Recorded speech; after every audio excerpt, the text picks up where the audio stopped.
Hi, good morning guys. Welcome to Trailhead channel. This video, but today I will show you how to change the brake pads if you do the things in the jungle. Okay, and for today the brakes we used for our YT Gypsy, it is a SRAM Guide R. It is quite easy to change. So my technique is I'm not really prefer to take off the wheel, but I prefer to take out the caliper, which is easier to replace the brake pads. So if you look through the side of the brake caliper, you see the pads is quite worn out, so it's just not that good to use anymore. But this is just in case if it happened right in the jungle, because we try not to change this, but we will see that if it definitely is not gonna work. We don't want to see the steel and steel get rubbering to each other, so we're gonna change it just in case if you do that in your jungle alone or with your customer. Okay, so I just will show you today this a bunch of tools is what I need to use to change the brake pads.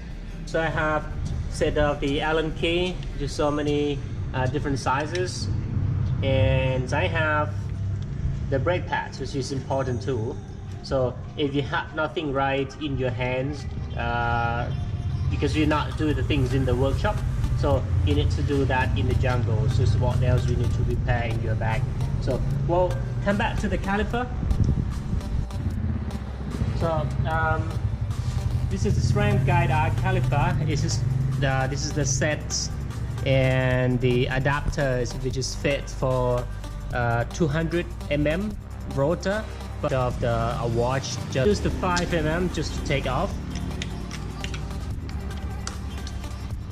So you will see the brake pads, it's quite it's not that much left, so which is a good time to replace it. So I will use which is the size is 2.5. Just unscrew this, but not that all.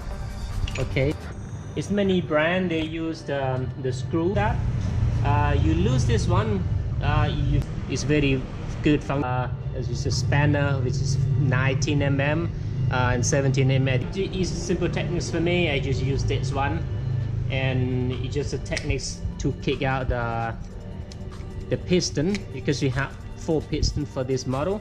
So some of the model like Shimano, they going with 2 pistons, so it will get easier to like just kick the piston out to both sides of that. Don't worry about to damage any brake pads, because you don't need that to use that anymore.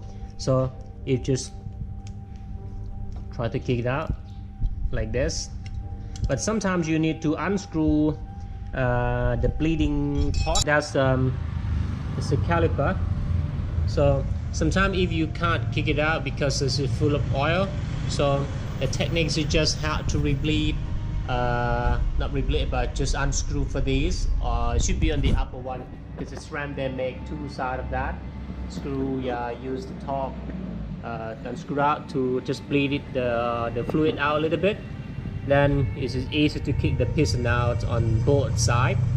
So but this case, okay, I can do that. I think just have about right space for this. Then I will screw these out. Okay.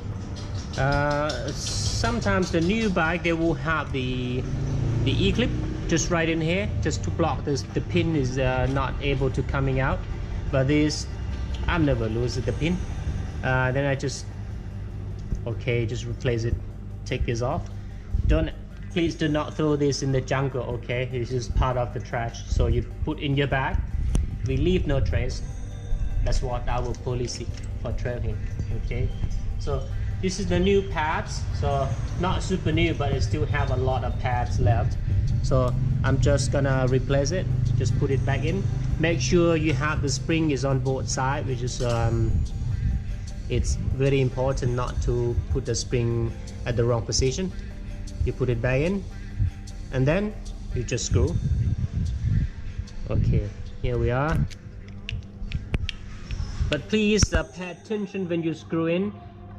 Did not make it too tight, because some guys they make it too tight, they will snap this one. Okay, this is important as well, and then you run out of pads. Okay, just then reinstall the pads. That's good. Okay, what the next step? The wheels is in already. So after I screw this, I'm not make it too tight. Just make sure it's okay. It's just coming loose like this. It's just in case this is the one you need to reset the center of the rotor and the caliper, and you just pump a little bit of that. Pump on my hands until okay the brake is in into the caliper, and you will see this is it's removable like this, and then I just pump it.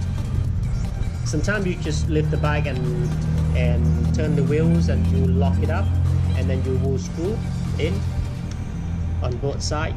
If you don't have any measuring like or the tension of the Allen key, so like the torque Allen key, you just use your hands feeling, because in the jungle you can't bring any tools the proper like workshop into the jungle. So that's what I have. And then let's see what's the wheel spinning. Okay, that's good. If the wheels are spin, it's not get rubbering between pads and rotor, which is good to use it.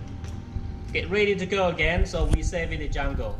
Well, thank you for watching. See you next video.